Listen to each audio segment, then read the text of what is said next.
मी कोण आहे? मी आहे आत्मा. मी आहे ब्रह्म. आत्मा शब्द अत म्हणजे सतत चालणे किंवा अप म्हणजे व्याप्त होणे या धातूंपासून बनला आहे. आत्मा हा शब्द व्यष्टी म्हणजे पिंड किंवा जीव, तर ब्रह्म हा शब्द समष्टी म्हणजेच ब्रह्मांड किंवा विश्व या अर्थाने वापरला आहे. म्हणून पिंडी ते ब्रह्मांडी अशी म्हण प्रचलित आहे किंवा सर्वम खल्विदम ब्रह्म अर्थात सर्व ब्रह्म आहे असा शास्त्राचा सिद्धांत आहे. आत्मा हे एक विश्वव्यापी अविनाशी तत्व आहे. पंचमहाभूतांच्या शरीरात या तत्वामुळेच चैतन्य निर्माण होते. मी आहे सच्चिदानंद म्हणजेच सच्चित आनंद. सत म्हणजे अस्ति.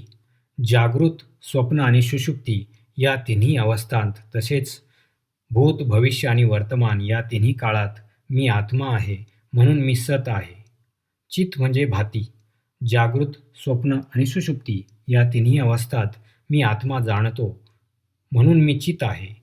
आणि आनंद म्हणजेच प्रिय. मी आत्मा सर्व काळ परमप्रेमास्पद स्वरूप आहे म्हणून मी आनंद आहे.